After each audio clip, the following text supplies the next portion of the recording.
కాకపోతే ఇలాంటి ఒక గవర్నెన్స్ ఉంది, అది యూపీలో ఉంది. దాని torch bearer is Yogi Adityanath గారు అని మాత్రం నేను చెప్తున్నా. అంతేందుకు మొన్న మార్చ్ 2025లో లక్నోలో కేసు జరిగింది ఇలాంటిదే. 32 ఏళ్ళ ఆడపిల్ల రాత్రిపూట గుడికెళ్ళి రిక్షాలో ఇంటికి వెళ్తుంటే అదే ఆటో డ్రైవర్ రూట్ మార్చి, ప్లస్ ఇంకా నేను మొత్తం కూడా చెప్పలేదు, అంత వీడియోలో మనం మాట్లాడదాం వాళ్ళు ఏవేవైతే చేశారో, ఎలాంటి సర్కమ్స్టెన్స్ లో ఆ విక్టిమ్ ని పట్టుకున్నారో. నేను చెప్తుంటే మీకే రక్తం ఉడికిపోతుంది. యూపీలో యోగి ఆదిత్యనాథ్ గారి గవర్నెన్స్ గురించి అందరూ మాట్లాడుతుంటారు కదా. ఇలాంటి క్రైమ్ ఏదైనా జరిగినప్పుడు ఆయన ఏ లెన్స్ లో ఇలాంటి క్రైమ్ చూస్తారో, ఆ క్రైమ్ జరగకుండా ఉండడానికి ఏం చేస్తారు, అలాంటి గవర్నెన్స్ మన తెలుగు రాష్ట్రాలకు రావాల్సిన అవసరం ఉందా లేదో కూడా మనం మాట్లాడదాం. అనే విషయం గురించి మనం మాట్లాడాలంటే ఉత్తరప్రదేశ్కి వెళ్ళాలి. మార్చ్ 19, 2017లో యోగి గారు సీఎం అయ్యారు. యూపీ డెకాయిటీ క్రైమ్స్ 70% తగ్గాయి, హత్యలు 29%, దొంగతనాలు 70%. నాగర్ కర్నూల్లో ఊర్కొండపేట అని ఒక విలేజ్ ఉంది. అక్కడ శ్రీ ఆంజనేయ స్వామి ఆలయం. ఆ టెంపుల్ బయట ఒక 400 మీటర్ల అవతల ఒక 30 సంవత్సరాల ఆడబిడ్డని 7 వ్యక్తులు ఒకళ్ళ తర్వాత ఒకళ్ళు సామూహికంగా అత్యాచారం చేసి పాపం ఆవిడకి నీళ్లు అడిగితే తాగడానికి అందులో ఒక వ్యక్తి ఆవిడ మీద యూరినేట్ చేశాడు. ఇక్కడ ఎంత క్రూరత ఉంటే అలాంటి ఆలోచనలు వస్తాయి. ఇంత జరిగినా కూడా పాప అమ్మాయి వెళ్ళి కంప్లైంట్ చేయలేదు పోలీస్ స్టేషన్ దగ్గర. ఈ అఘాయిత్యం శనివారం జరిగితే అంటే మార్చి 30వ తారీఖు, అది ఆల్మోస్ట్ ఒక 24 గంటలు గడిచిన తర్వాత ఒక మగ వ్యక్తి ఈ ఊర్కొండపేట పోలీస్ స్టేషన్కి వచ్చి కంప్లైంట్ చేశారు. ఏవని, మా దగ్గర నగలు డబ్బులు కాజేశారు, 6,000 రూపాయల దాకా పోయినాయి, గోల్డ్ కూడా తీసేసుకున్నారు అని ఆ వ్యక్తి కంప్లైంట్ చేస్తే పోలీసులకు కూడా డౌట్ వచ్చింది. ముఖ్యంగా స్టేషన్లో ఉండే సిఐ గారికి, ఎస్ఐ గారికి. ఎస్ఐ గారి పేరు కృష్ణదేవరాయ, సిఐ పేరు నాగార్జున గారు. ఈ పేర్లు గుర్తుపెట్టుకోండి. మార్నింగ్ మన పోలీస్ కి ఊర్కొండ పోలీస్ స్టేషన్ లో ఇది సమాచారం వచ్చింది. విక్టిమ్ కంప్లైంట్ ఇవ్వడానికి వచ్చారు. సో అప్పుడే మన ఇమీడియట్ గా ఎస్ఐ ఊర్కొండ కృష్ణదేవరాయ, తర్వాత సిఐ కల్వకుర్తి నాగార్జున ఇమీడియట్ గా ఈ ఎంక్వైరీ స్టార్ట్ చేశారు.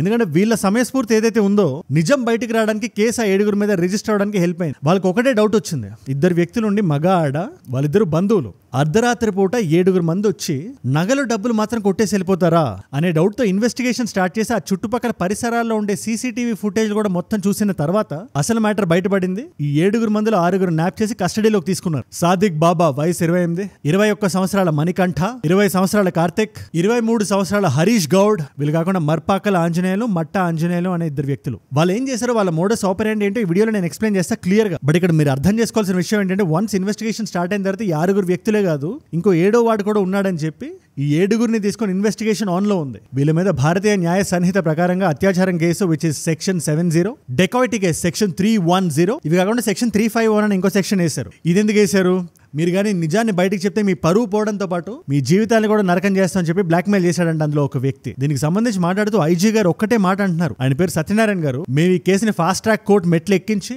స్విఫ్ట్ జస్టిస్ వచ్చేలా చూస్తామని. ఇక్కడ మీరు అందరూ అర్థం చేసుకోవాల్సిన విషయం ఏంటంటే, స్విఫ్ట్ జస్టిస్ అతి త్వరలో ఫాస్ట్ ట్రాక్ కోర్టులో పెట్టి వాళ్ళకి కఠిన చర్యల బయటికి రాకుండా భయభ్రాంతులకు గురే విధంగా మేము న్యాయపరంగా చట్టపరంగా చర్యలు తీసుకోవడం జరుగుతుంది. ఎందుకంటే ఇలాంటి రోజున ఊరు మధ్యలో ఒక అత్యాచారం చేసి దీని గురించి బయటకు చెప్పొద్దని విక్టిమ్స్ ని బెదిరిస్తున్నారు. ఎక్కడి నుంచి వస్తుంది ఆ ధైర్యం? ఏముందిలే బయటకు రాదు అనే ధైర్యం ఉంటది కదా. ప్లస్ ఇంకా నేను మొత్తం కూడా చెప్పలేదు, అంత వీడియోలో మనం మాట్లాడదాం వాళ్ళు ఏవేవైతే చేశారో, ఎలాంటి సర్కమ్స్టెన్స్ లో ఆ విక్టిమ్ ని పట్టుకున్నారో. నేను చెప్తుంటే మీకే రక్తం ఉడికిపోతుంది. నేను పని చేస్తా, ఈ వీడియోని అన్ని రకాల వాళ్ళు చూస్తున్నారు కాబట్టి గ్రాఫిక్ డీటెయిల్స్ ఏమి ఇవ్వను. కాకపోతే ఈ క్రైమ్ ఇంటెన్సిటీ మీకు అర్థం కావాలి, ఆ బాధ్యత నాది. ఎందుకంటే ఇలాంటివి మనం మాట్లాడాలి, ఇలాంటివి మళ్ళీ జరగకుండా ఉండాలంటే వాటి సొల్యూషన్స్ మనం వెతకాలి. నేను అన్నిటికన్నా ఇంపార్టెంట్ గా యూపీలో యోగి ఆదిత్యనాథ్ గారి గవర్నెన్స్ గురించి అందరూ మాట్లాడుతుంటారు కదా.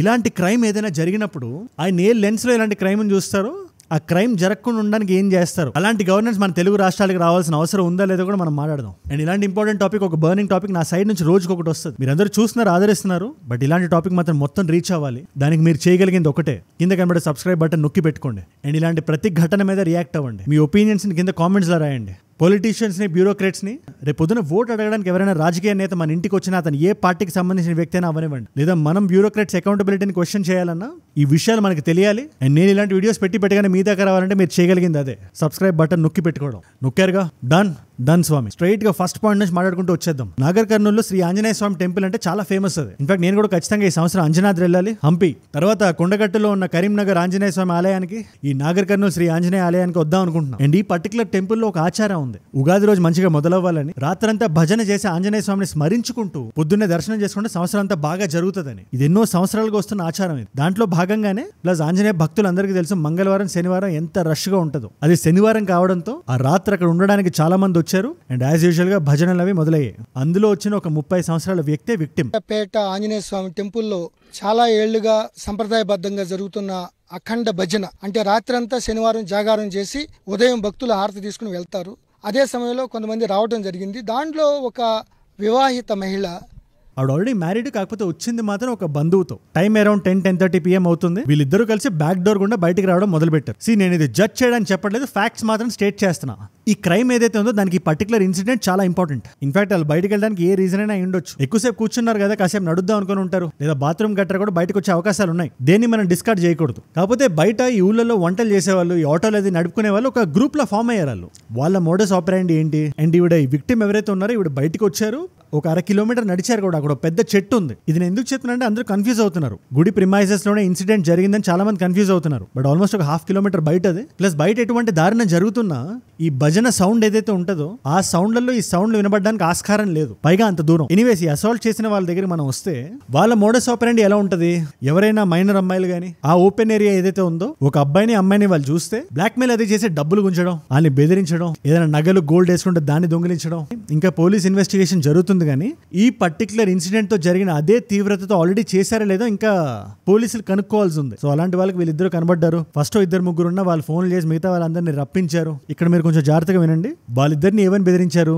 ఇలాంటి టైంలో మీరు ఇద్దరు భార్యాభర్తలు కాకుండా ఇక్కడ ఏం చేస్తున్నారు మీరు అని చెప్పి ఆ వ్యక్తి కొంచెం రెబెల్ అవడానికి చూస్తే అతన్ని చెట్టుకు కట్టేసి ఈ అమ్మాయి పైన ఒకరి తర్వాత ఒకరు ఆ దుర్మార్గం ఏదైతే ఉందో అత్యాచారాన్ని చేయడం మొదలు పెట్టారు. పాపం మధ్యలో ఇల్లీగల్ పనికి ఇక్కడ రావడం జరిగిందని వాళ్ళని బెదిరించి 1 by 1 ఆ అమ్మాయిని బెదిరించి. ఆల్రెడీ వీడియో బిగినింగ్ లో చెప్పాను, మళ్ళీ డీటెయిల్స్ లోకి వెళ్ళదలుచుకోవట్లేదు. నేను మాట్లాడుతుంటే కొంచెం ఎమోషనల్ అవుతున్నా. నేను పాప ఆవిడ నీళ్ళు అడిగితే ఆవిడ మీద యూరినేట్ చేశాడంట ఒకడు. అది విన్నప్పుడు నాకు ఒకటే అనిపించింది, నాకు మనిషి పుట్టి మనిషిలా పెరిగినవాడు ఎవడో అలా చేయడు. ఇంతకన్నా తీవ్రంగా మాట్లాడొచ్చు కానీ నేను అలాంటి వ్యక్తిని కాదు. ఆ చేయకూడదంతా చేసేసి వాళ్ళ దగ్గర ఉండే డబ్బులు కూడా లాగేసుకొని ఆవిడ వేసుకున్న నగలు కూడా లాగేసుకొని వాళ్ళు అట్టు నుంచి వెళ్ళిపోయారు. తర్వాత ఏం జరిగింది? ఈ అమ్మాయి ఎవరైతే ఉందో ఆ జరిగిన అవమానానికి ఇది బయటికి తెలియకూడదు నేను చెప్పను అనుకుని కూర్చొని ఉంటే మన డబ్బులు నగలు కూడా వెళ్ళిపోయినాయి కదా, అట్లీస్ట్ అదైనా చెప్దామని ఈ అబ్బాయి వెళ్ళి ఈ ఊరుకొండపేట పోలీస్ స్టేషన్కి వెళ్ళి కంప్లైంట్ ఇవ్వగా ఇక్కడ పోలీసులు మనం చాలా మెచ్చుకోవాలి. ఆయన ఏమని కంప్లైంట్ ఇచ్చాడు? మా డబ్బులు తీసుకున్నారు, డెకార్డ్ చేశారు, నగలు అవి లాగేసుకున్నారు, అది కొంచెం మాకు వెనక్కి ఇప్పించండి అని కంప్లైంట్ ఇచ్చాడు. అంతే. ఆయన ఇదంతా మల్టీజోన్ 2 IG సత్యనారాయణ గారు ఆయన స్వయంగా చెప్పారు. ఆయన అప్పుడు అక్కడ ఉండే CI SI గారు నాగార్జున గారు కృష్ణదేవరాయ గారు వాళ్ళు సీరియస్ గా తీసుకొని లేదు ఇందులో ఫౌల్ ప్లే ఉంది, దీని వెనకాతల వరకు మనం వెళ్ళి అమ్మాయి ఐడెంటిటీ బయటికి రాకుండా వాళ్ళకి తగిన పడాల్సిన శిక్ష వాళ్ళకి పడాలని చెప్పి ఇటు CCTV ఫుటేజ్ నుంచి డైరెక్ట్ గా ఊళ్ళలో ఉండే జనాలతో ఇంటరోగేట్ చేయడం, వాళ్ళు చెప్పిందంతా రాసుకొని with in 24 hours in fact DSP గారు కూడా రంగంలోకి దిగి 24 గంటల్లో 6గురిని పట్టుకొని, మీరు ఇక్కడ నేను చెప్తున్న మాట కూడా జాగ్రత్తగా వినాలి, అక్కడ చేసింది 7 మంది అయితే 6 అని చెప్తున్నాను నేను, ఎందుకంటే ఫస్ట్ 6 దొరికారు. వన్స్ ఇన్వెస్టిగేషన్ చేయడం స్టార్ట్ చేసిన తర్వాత మహేష్ గౌడ్ అనే 7వ వ్యక్తి కూడా దొరికారు. పోలీసులందరూ ముక్త కంఠంతో చాలా స్ట్రాంగ్ గా చెప్తున్నారు, ఇది మేము ఫాస్ట్ ట్రాక్ కోర్టు ఎక్కిస్తాం, ఇది పబ్లిక్ అవుట్రేజ్ ఉంది. ఈ 3 BNS సెక్షన్లు ఏవైతే ఉన్నాయో 70, 310 and 351 చట్టపరంగా వాళ్ళకి ఏదైతే శిక్ష పడాలో ఆ శిక్ష పడేదాకా మేము వదలం. ఈ ఫాస్ట్ ట్రాక్ లో ఈ కేసు ట్రయల్ చేసి ఇమీడియట్ గా ఈ విక్టిమ్ లో బాధితులు న్యాయం జరగాలి, అది కూడా ప్రయత్నం మన పోలీస్ సైడ్ నుంచి చేస్తాము.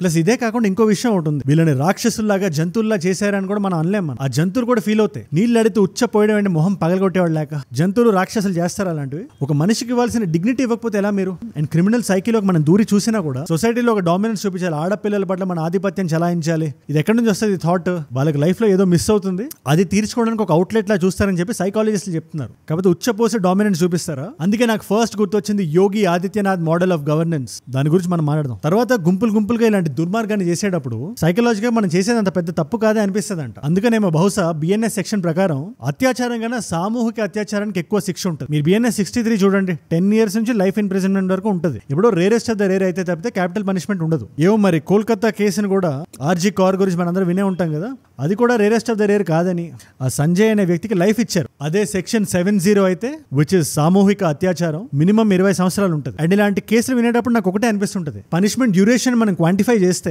ఇన్ని సంవత్సరాలు జైల్లో వేస్తే నేను క్రైమ్ చేయను అనేలా ఒక క్రైమ్ చేసేవాడిని ఆపుతుందా లేదా అనే విషయం గురించి మనం మాట్లాడాలంటే ఉత్తరప్రదేశ్కి వెళ్ళాలి. March 19, 2017లో యోగి గారు సీఎం అయ్యారు. యూపీ డెకాయిటీ క్రైమ్స్ 70% తగ్గాయి, హత్యలు 29%, దొంగతనాలు 70%, కిడ్నాపింగ్లు 35%, ఇలాంటి అత్యాచారాలు 52% తగ్గాయి. ఎందుకు? ఆయన aggressive no nonsense approach వల్ల. కట్టే కొట్టే తెచ్చే అన్నట్టు ఉంటుంది. ఎవరైనా ఒక వ్యక్తి ఏదైనా క్రైమ్ చేయాలంటే వెన్నులో వణుకు పుడుతుంది. మీకు 2 కేసులను ఎగ్జాంపుల్ గా ఇస్తా. 2017 నుంచి 180 ఎన్కౌంటర్లు జరిగాయి. రఫ్ డేటా ఇది. ఎవరైనా ఒక గ్యాంగ్స్టర్ ఆఫీసర్ కానీ ఇలాంటి అత్యాచారాలు చేసేవాడు కానీ మాఫియాకి సంబంధించి ఎవరున్నా కూడా వాళ్ళ ఇల్లీగల్ ప్రాపర్టీస్ మీద ఇల్లీగల్ అండర్లైన్ చేసి పెట్టుకోండి. ఏ ప్రాపర్టీ అయినా పర్వాలేదు, అక్కడ బుల్డోజర్ వెళ్తుంది. అక్కడ పోలీసులకు ఫ్రీ హ్యాండ్ ఉంటుంది, ఎటువంటి పొలిటికల్ ఇంటర్ఫరెన్స్ లేకుండా.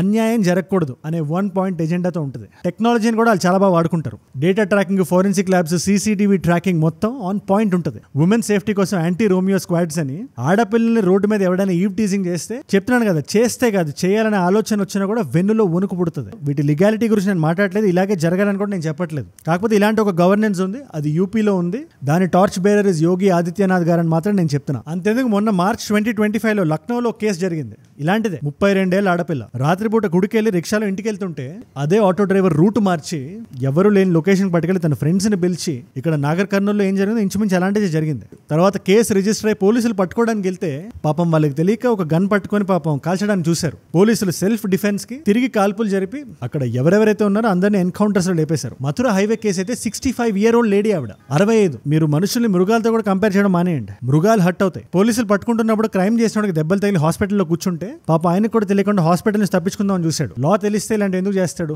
పట్టుకునే ప్రాసెస్ లో పోలీసులు కాల్చాల్సి వచ్చింది, ప్రాణాలను గాల్లో వదిలేశాడు. ఎవరైతే మోటార్ సైకిల్లో 65 సంవత్సరాలు ఆవిడకి లిఫ్ట్ ఇచ్చాడు. ఇది నేను జస్ట్ ఎగ్జాంపుల్స్ కింద చెప్తున్నాను అంతే. ఆ స్టేట్ లో 50% ఇలాంటి అత్యాచారాలు తగ్గాయి. ఈ ఎంటైర్ సిచ్యువేషన్ మీద మీ అభిప్రాయం ఏంటి? నాకు ఖచ్చితంగా కింద కామెంట్స్ లో రాయండి. మీరు రాసే ప్రతి కామెంట్, మీరు మైండ్లో రిజిస్టర్ చేసుకునే ప్రతి ఇన్సిడెంట్ ఒక ప్రశ్న. రేపు పొద్దున మన ఇంటి గుమ్మం తట్టి ఓటు వేయమని ఎవరైనా నాయకులు లోపలికి వస్తే మీ ఊళ్ళల్లో జరిగిన ఈ క్రైమ్స్ గురించి అడగండి, వాళ్ళని ప్రశ్నించండి. ఇలాంటివి జరగకుండా ఉండడానికి ఏం చేస్తారని అడగండి వచ్చే టర్మ్ లో. అండ్ అన్నిటికన్నా ఇంపార్టెంట్ గా గవర్నెన్స్ బెటర్ అవ్వాలి. ఎందుకంటే వైలెన్స్ అనేది ఎప్పుడు సొల్యూషన్ కదా, అది ఒక షార్ట్ టర్మ్ సొల్యూషన్ అవ్వచ్చేమో కానీ లాంగ్ టర్మ్ లో ఇలాంటి క్రైమ్స్ జరగకుండా ఉండాలంటే పొలిటీషియన్స్, బ్యూరోక్రాట్స్, లా వీళ్ళు ముగ్గురు కలిసి యాక్ట్ చేయాలి గవర్నెన్స్ ని బెటర్ చేయడానికి. వీళ్ళు ఉన్నది మనల్ని రూల్ చేయడానికి కాదు, గవర్న్ చేయడానికి. ఈ 2 పదాలకి డిఫరెన్స్ గుర్తుపెట్టుకోండి. మనం భారతదేశంలో ఉన్నాం, world's biggest democracy and the most vibrant republic. And ఇవాళ ఎంసీక్యూ క్వశ్చన్ యూపీకి సంబంధించి.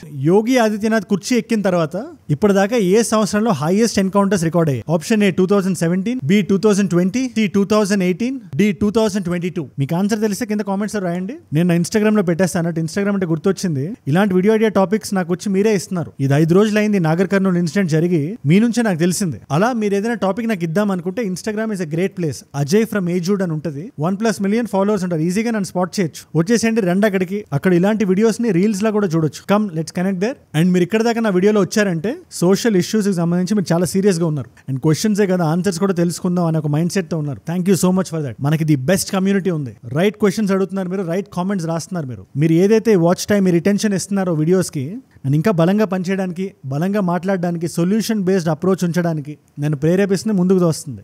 దానికి మీరే నా ప్రేరణ, యు ఆర్ మై ఇన్స్పిరేషన్. ఇలాంటి టాపిక్స్ మిస్ అవ్వకూడదు. నేను వీడియో పెట్టగానే మీ దాకా రావాలి అనుకుంటే కింద కనబడే సబ్స్క్రైబ్ బటన్ నొక్కి పెట్టుకోండి. డన్ స్వామి. అండ్ ఒక వీడియో పెడతాను, కాంప్లిమెంటరీ వీడియో. లోకల్ న్యూస్ చూశారు కాబట్టి జియో పొలిటికల్ గా ఏమైనా తెలుసుకుందాం అనుకుంటే ట్రంప్ క్రియేట్ చేసిన కేవస్ గురించి, స్టాక్ మార్కెట్ క్రాష్ గురించి, రేపు పొద్దున మనం కొనే ఐఫోన్ కూడా 3 లక్షల కన్నా ఎక్కువ ఉండే ఛాన్సులు ఉన్నాయి. ఇదంతటికి కారణం ఏంటి? జియో పొలిటికల్ గా అసలు ఏం నడుస్తుంది? దీంట్లో చైనా ఒక భాగం, ఇండియా ఒక భాగం, రష్యా ఒక భాగం. ఏ కంట్రీ దాని రోల్ ఎలా ప్లే చేస్తుంది తెలుసుకుందాం అనుకుంటే దానికి సంబంధించిన వీడియో ఇది. And you'll find the I card here. ఆ ఐ కార్డ్ బటన్ కొట్టండి, ఆ వీడియో డైరెక్ట్ గా వెళ్ళిపోతారు. లేదా జస్ట్ ఈ వీడియో కన్నా ఒక వీడియో ముందు ఉంటుంది, అది చెక్ చేయండి ఖచ్చితంగా. నేను మిమ్మల్ని అందరినీ రేపు కలుస్తా. మనందరం కలిసి పెరగాలి, కలిసి ఎదగాలి. Let us all grow together. Let us all rise together.